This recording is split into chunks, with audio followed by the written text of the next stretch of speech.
बंधो चरण सरोज गुरु मद मंगल आगार। जय सेवत नर होते हैं भवसागर से पार। गुरज के सुमिरन मात्र से नाशत विघ्न अनंत। ताशे सर्वारंभ में ध्यावते हैं सब संत। मेरे प्यारे गुरुमुख सज्जनों, महापुरुष अपने वचनों में फरमाते हैं कि अज्ञानता का दूसरा नाम तृष्णा है, जो दिन रात जीव को दुखी बनाए रहती है। जैसे प्यास से घबराया हुआ वन का मृग दूर से धूप के चमकते हुए रेत के टीलों को जल की नदी समझकर अपनी प्यास बुझाने के लिए उसकी ओर भागता है और भाग भाग कर मर जाता है, मगर प्यास नहीं बुझती।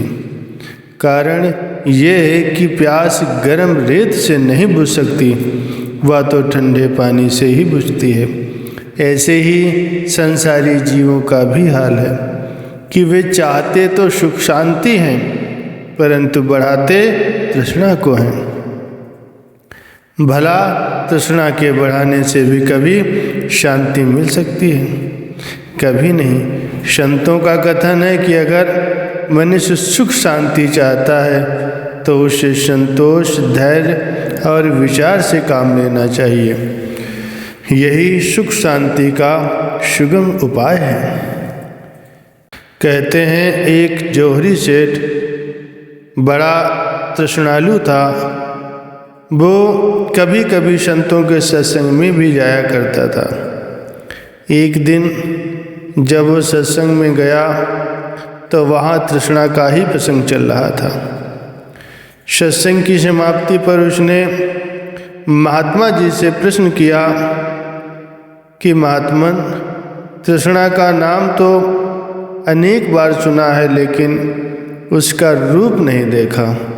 आप कृपा करके तृष्णा का रूप दिखाइए ताकि हम समझ सकें कि वास्तव में तृष्णा क्या होती है। महात्मा जी बोले, अच्छा भाई, फिर कभी दिखाएंगे। धीरे धीरे समय बीतता गया। प्रश्न करने वाला तो इस बात को भूल गया, लेकिन महात्मा जी को वो बात याद थी।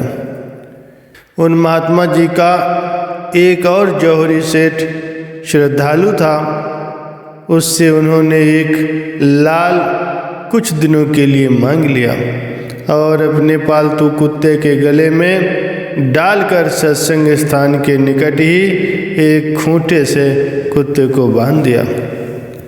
सत्संग हो रहा था। जिस जौहरी सेठ ने तृष्णा के रूप के विषय में महात्मा जी से प्रश्न किया था, वो भी उस समय सत्संग में बैठा था।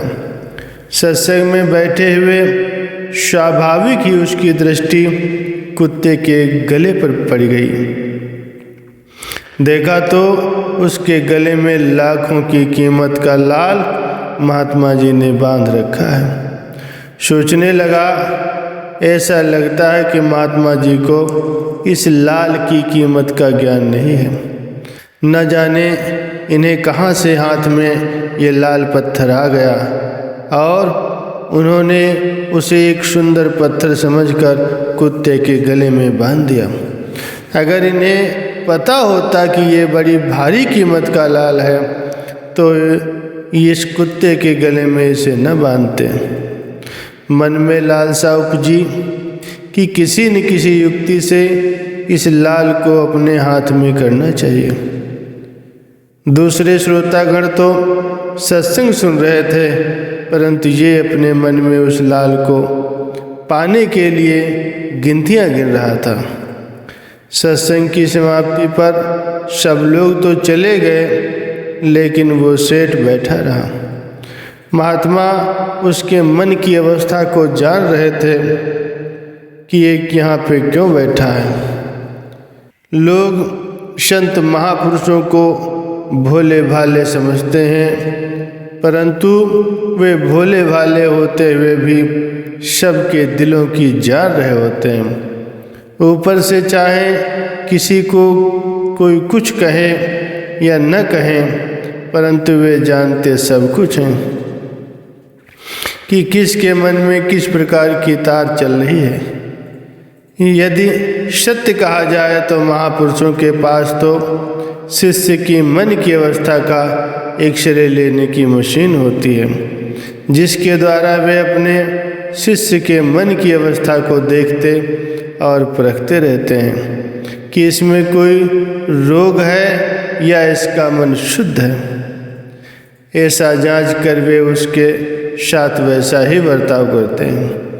महात्मा जी उस सेठ के मन के विचारों को तौल रहे थे कि ये क्या सोच रहा है। इतने में उस सेठ ने संतों के निकट जाकर प्रार्थना की कि महाराज, ये आपके कुत्ते के गले में जो चीज़ बंधी हुई है, यदि ये मुझे मिल जाए तो मैं इसके बदले में बड़ी सुंदर वस्तु कुत्ते के गले में बांधने के लिए ला करके आपको दे सकता हूँ। उसकी बात को सुनकर महात्मा जी बोले, नहीं भाई, ऐसा हम नहीं करेंगे। हमारे कुत्ते के लिए यही अच्छी चीज़ है। आप घर जाइए और इस बात की ओर ध्यान न दीजिए।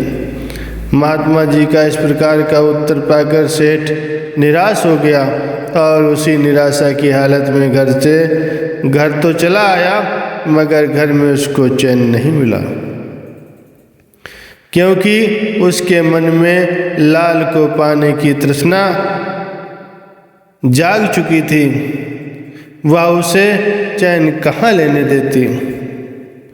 थोड़ी देर बाद वो भेंट प्रसाद लेकर ऊपर से श्रद्धा दिखाता हुआ फिर से महात्मा जी के पास जा पहुंचा और अपनी वही इच्छा फिर प्रकट कर दी। लेकिन महात्मा जी ने फिर से इनकार कर दिया। बेचारा दुखी होकर घर वापस लौट आया। लेकिन फिर मन कहता है चलो पुरुषार्थ करते रहो, शायद संत मान जाए। ये सोचकर वो फिर गया, तब भी संतों ने नहीं माना। इसी प्रकार बेचारे ने संतों के पास अनेक चक्कर काटे, परंतु सफलता नहीं मिली। इधर तृष्णा ने बढ़ते बढ़ते उसे बावला बना दिया। उसे खाते पीते सोते जागते हर घड़ी यही चिंता सता रही थी कि किसी न किसी ढंग से लाल हाथ आ जाए। अंत में एक बार जब वो संतों के पास फिर गया तो उन्होंने देखा कि ये आपे से बाहर हो चुका है। इस समय ये अपने मान अपमान और हानि लाभ को सोचने के योग्य नहीं है। लाल की तृष्णा ने इसको अंधा बना करके रख दिया है। जब अंत में सेठ ने संतों के पास जाकर के विनय की कि भगवान, किसी कीमत पर आप इस वस्तु को मुझे दे सकते हैं, तब आगे से मुस्कुराकर महात्मा जी ने उत्तर दिया, भाई एक शर्त है, अगर तू इसे मान जाए तो फिर ये वस्तु तुमको मिल सकती है। सेठ प्रसन्न हो गया, कहने लगा, महाराज जो आपकी आज्ञा हो मुझे स्वीकार है। महात्मा जी बोले, बात यह है, अगर इस कुत्ते के साथ मिलकर तू एक थाल में खाना खा ले तो फिर ये कुत्ता भी तेरा और ये वस्तु भी तेरी, दोनों को ले जा। हमें क्या करना है? संतों की बाणी सुनकर वो माया का लोभी सेठ कुत्ते के साथ मिलकर खाना खाने को तैयार हो गया। कहने लगा, महाराज जो आपकी आज्ञा हो। तब संतों ने अपने एक प्रेमी को आज्ञा दी कि वो भोजन तैयार करे। गुरु के इशारे को समझकर उस प्रेमी ने बहुत ही पतली सी खीर तैयार की, जिसमें चावल कम और दूध अधिक था, और एक बड़े से थाल में भरकर ऊंची जगह पर रखकर ऊपर कुत्ते को छोड़ दिया। कुत्ता खीर खाने लगा। महात्मा जी बोले, सेठ जी अब तुम भी खाओ। ये देखकर वो दिल में सोचने लगा कि बड़ी मुश्किल बनी है, अब क्या किया जाए। लेकिन लाल के लोभ ने उसकी आंखों पर पट्टी बांध रखी थी। वो सब कुछ देखता हुआ भी अंधा हो रहा था। तृष्णा की मलिनता ने उसके मन और बुद्धि को भ्रष्ट कर दिया। धर्म, कर्म तथा हानि लाभ विचारने की शक्ति तृष्णा रूपी मैल के ढेर में दब चुकी थी। काफ़ी देर चुप रहने के पश्चात वो इस नतीजे पर पहुंचा कि जो कुछ भी हो लाल को नहीं छोड़ना चाहिए। अगर इसमें कोई दोष भी लगेगा तो भी कोई बात नहीं, गंगा जी में स्नान करके फिर पवित्र हो जाऊंगा। ये सोचकर थाल में से खीर उठाकर मुंह में डालने को ही था कि महात्मा जी जो पास ही खड़े थे झट से सेठ जी के हाथ को पकड़ लिया और नीचे की ओर खींचा, जिससे खीर हाथ से गिर गई। महात्मा बोले, आपने क्या समझ रखा है सेठ जी? क्या हम नहीं जानते इस कुत्ते के गले में क्या बंधा हुआ है? ये लाखों की कीमत का सच्चा लाल है। हम सब कुछ जान रहे हैं और अपनी मर्जी से कुत्ते के गले में ये लाल बांध के रखा है।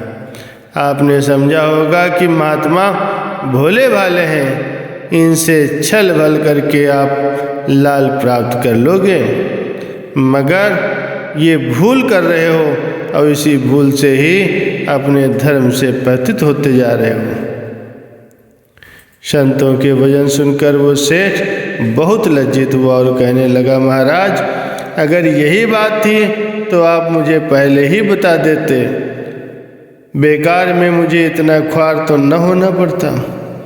महात्मा जी ने कहा, भाई इसमें कोई बुरा मानने की बात नहीं है, ये तो आपके प्रश्न का उत्तर है जो अमली रूप में आपको दिया गया है। आपको याद होगा कि जब आपने तृष्णा का रूप हमसे पूछा था, सो वह रूप आपको यहाँ पर दर्शाया गया है। आप महसूस न कीजिए, संतों का प्रयोजन केवल दूसरों को शिक्षा देना होता है, किसी के साथ वैर करना नहीं होता।